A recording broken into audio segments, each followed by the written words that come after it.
push me any further, Holger, and I will make you eat that wretched hat of yours. Do you not know fine millinery when you see Rowan, one? Holger, why all this shouting? Silence, both of you! Randvi, I demand that this man... Eivor, thank Tyr. I heard shouting. Is something wrong? Holger robbed me, and I demand he be punished. Ha! Rob disappointed word. Does the deer rub the stream when she takes a drink? Does a cow rub a field when he crops on sweet grass? Eivor, this matter requires sensitive judgment. Will you?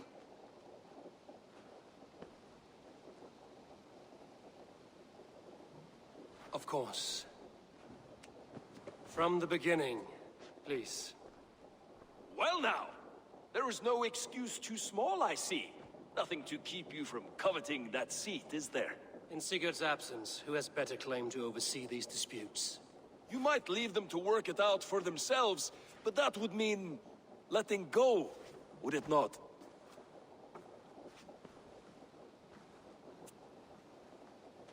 Please start again.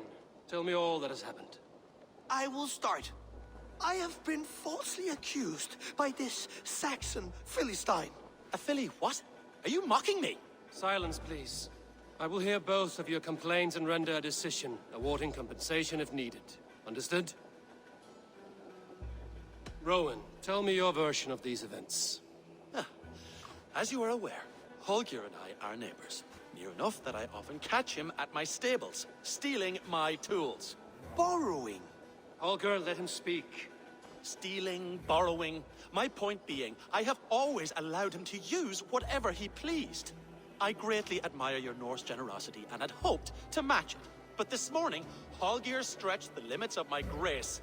Entering my stables for their feed, I found my most beautiful, gentle mare stripped of her tail. Bereft, not a strand in sight. I am ashamed to say my natural suspicion drew me to Holger, and how right I was.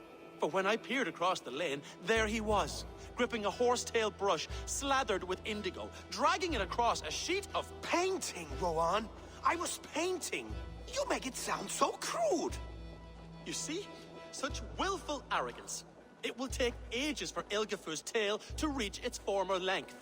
I demand compensation. I understand. Thank you, Rowan. Holger, let me hear your side. Eivor, you have known me as a skald for years.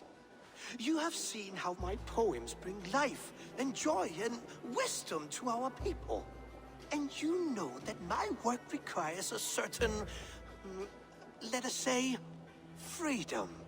To make use of rare resources to compose my verses. Often when lacking the proper tools, I have made use of novel items. Alvis's walking stick, Tovi's inks, all were given gladly. You cut off my horse's tail to make a brush, you bleeding... Rowan? As I was saying, this morning in the throes of poetic reverie, I realized that my latest piece required delicate brushwork. I could have used a frayed stick, some cloth, my hands, but no. I needed something gentler, softer. To make a perfect brush, I needed the fine hairs of a well-raised horse. And so I availed myself of a local resource. You clipped Alfgafur's tail to the rump, without asking. It was early. I did not wish to wake you.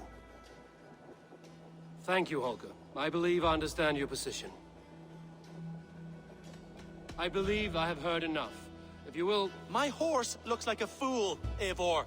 No handsomer than a donkey now. You must do something. Do not conflate hair with beauty, Rowan. She remains radiant. Elgifur's hair will grow back in no time. Quiet, both of you. Now listen.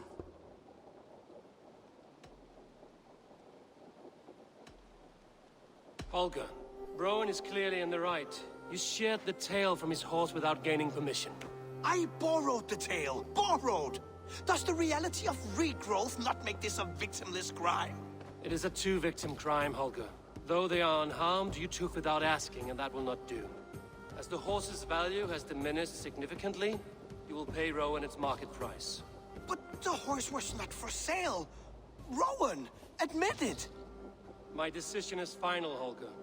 Pay what you owe, and meet tomorrow as friends. And if I do, may I keep the horse? Pay the man and be done with it. Rowan, does this satisfy you? It does. Thank you, Eivor. Good. Then by Tyr's blessing, let this matter rest. We're done here. Return to your homes in peace.